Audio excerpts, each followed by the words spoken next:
မိတ်ဆွေတို့အနေနဲ့မြမသမိုင်းလို့ပြောလိုက်ရင်ပကံခစ်ကိုပဲအရင်ဆုံးပြင်းမြင်မိကြမှာပါဒါပေမဲ့ပကံခစ်မတိုင်ခင်နှစ်ပေါင်း1000လောက်စောပြီးဒီမြေဒီရေပုံမှာအလွန်ခေတ်မီတိုးတက်တဲ့ယဉ်ကျေးမှုတစ်ခုထွန်းကားခဲ့ဘူးလေဆိုတာကိုရောသိကြပါသလားအဲ့ဒါကတော့ UNESCO ကနေကမ္ဘာအမွေအနှစ်စည်းရင်းဝင်အဖြစ်သတ်မှတ်ထားတဲ့ပြည်ယဉ်ကျေးမှုကြီးပဲဖြစ်ပါတယ်သူတို့ဘယ်လိုနေထိုင်ခဲ့ကြသလဲဘယ်လောက်တောင်ခေတ်မီခဲ့သလဲပြီးတော့ဒီလောက်ကြီးကျယ်တဲ့မြို့ပြနိုင်ငံတွေဘာကြောင့်ပျောက်ဆုံးသွားခဲ့ရတာလဲဒီနေ့ဗီဒီယိုမှာပြူတို့ရဲ့လျှို့ဝှက်စမ်းကြဲတဲ့သမိုင်းကြောင်းကိုတူးဖော်တင်ဆက်ပေးသွားမှာဖြစ်ပါတယ်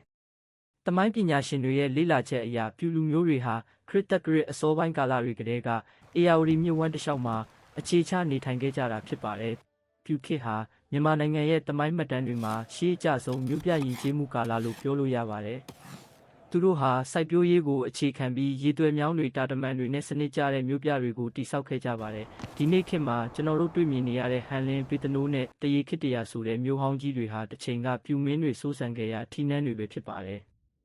ပထမဆုံးပြောပြချင်တာကတော့သူတို့ရဲ့အင်ဂျင်နီယာနည်းပညာအကြောင်းပါပြူမြို့ဟောင်းတွေကိုလေ့လာကြည့်ရင်မြို့ရိုးတွေကိုအုတ်တွေနဲ့ခိုင်ခိုင်မာမာတိဆောက်ထားပြီးမြို့ပေါက်တွေကျုံးတွေပါဝင်တာကိုတွေ့ရပါတယ်ဒါအပြင်လေယာစိုက်ပျိုးရေးအတွက်ရေသွင်းရေထုတ်စနစ်တွေကိုကျွမ်းကျင်စွာလှုပ်ဆောင်နိုင်ခဲ့ကြပါတယ်ဒါဟာလွန်ခဲ့တဲ့နှစ်ပေါင်း2000ကျော်ကနည်းပညာဆိုတာယုံနိုင်စရာတော့မရှိပါဘူးပေတနိုးမြို့ဟောင်းမှာဆိုရင်နန်းတော်ရာနေရာတွေလူနေအိမ်ခြေအဆောက်အုံပုံစံတွေကိုတူးဖော်တွေ့ရှိခဲ့ရပါတယ်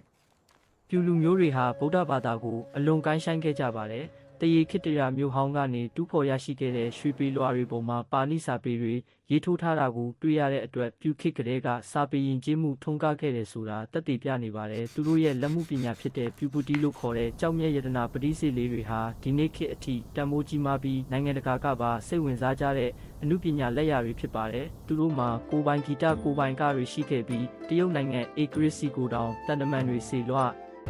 တပ်ပြီးချစ်ကြည်ရေးတိစောက်နိုင်ခဲ့ကြပါတယ်။ဒါဆိုရင်ဒီလောက်တိုးတက်ခဲ့တဲ့ပြည်ရင်ကျေးမှုကြီးဘာကြောင့်ပျောက်ကွယ်သွားခဲ့ရတာလဲ။သမိုင်းမှတ်တမ်းအချို့အရမြောက်ဘက်ကနေဆင်းလာတဲ့နန်းကျောက်တို့ရဲ့ကျူးကျော်တိုက်ခိုက်မှုတွေကြောင့်ပြည်မျိုးပြတွေဖြစ်စီခဲ့ရတယ်လို့ဆိုပါတယ်။နောက်ပိုင်းမှာတော့ပကံခေတ်ဦးမြန်မာလူမျိုးတွေနဲ့ရောနှောပေါင်းဆက်သွားပြီးပြူဆိုတဲ့နာမည်ပျောက်ကွယ်သွားခဲ့ပေမဲ့သူတို့ရဲ့ယဉ်ကျေးမှုအမွေအနှစ်တွေကတော့ပကံခေတ်အမှုပညာလက်ရာတွေထဲမှာစီးစင်းကြံရစ်ခဲ့ပါတယ်။ရာစကုမဲ့ကြောက်စာညစီဒီကြောက်စာမှာပြူဘာသာစကားပါဝင်နေခြင်းက